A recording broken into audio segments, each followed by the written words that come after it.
O yan mga boss, ito lalagyan ko ng cover yan, tapos pati dito sa kabila rin. Yan sana mga boss, maingay talaga dito sa amin ha, bahala na kayong umunawa. Nandito ko sa ano.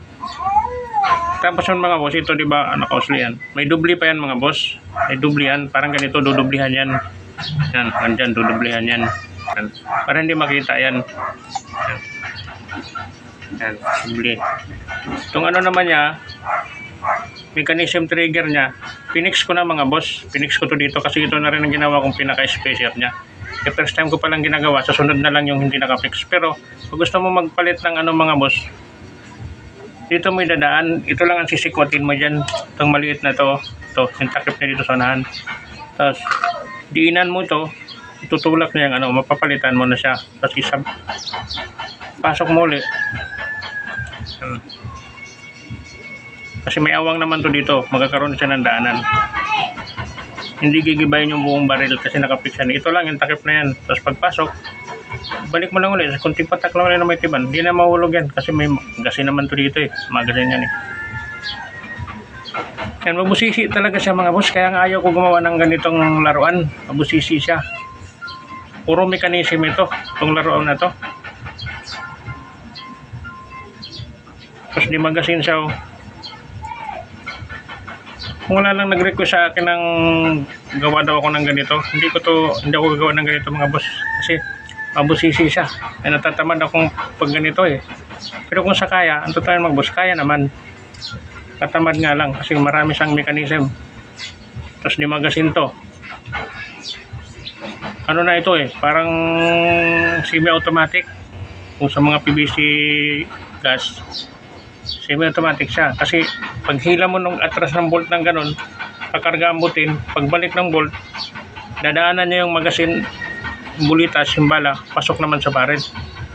Hindi na ito yung ano mga boss eh, yung spray type na bubukas ka pa, hindi na. Kaya hindi rin ito yung isa na bolt action din na pipisil ka, sabay hila ka, susubo ka ng bala, hindi ito ganun eh. Ano to? Semi-automatic na siya. Kaya nakakatamad siyang gawin. Kung sa kaya naman mga boss. So, abang-abangan nyo na rin lang, abang-abangan nyo to kung anong kainat na nito. So, kaya to, first time kong gawin eh. May nag-request kasi sa akin yung ano, comment, gawa daw ako ng ganitong klase ng barrel, tapos yari daw lahat sa PVC. Kung gusto niyang mangyari. Walang daw gagamit ng galing sa laruan ng bata daw. Yari daw lahat sa PVC. Yun ang ano niya sa akin. Ayun, napilitan akong gumawa nito. Biniro ko nga na lang siya eh. Ano pang gusto mong gawin ko? Hindi na nag-reply sa joke ko.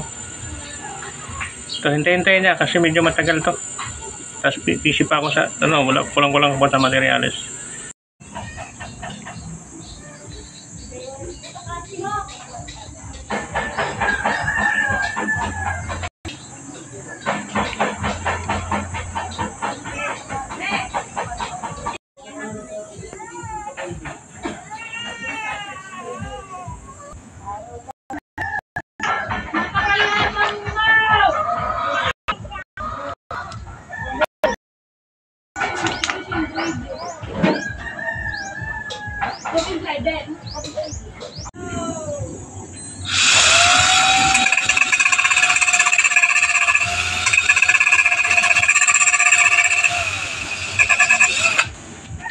Ito pala mga boss, kaya hindi muna ako gumagamit ng liha mga boss.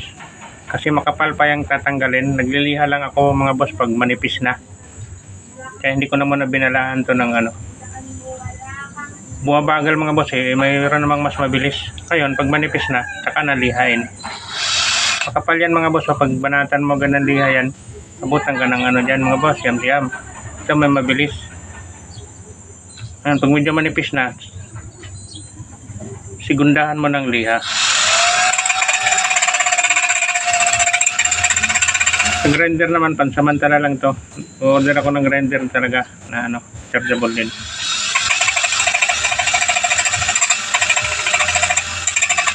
Pwede rin naman to balahan talaga ng liha. Ano, pag sa mga barrel, pwede to. Pero sa ngayon, hindi muna ako gumagamit na. Ito lang muna kasi makapal oh. Pang manipis lang yun, liana. Kaya pagtapos na makapal pa, mahaba ang mga usli. Mahaba mga usli mga boss. Kaya ito muna ang ina-apply ko. Pag grinder.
Ayan mga boss, abang-abang lang ng konti. Maraming salamat sa inyo.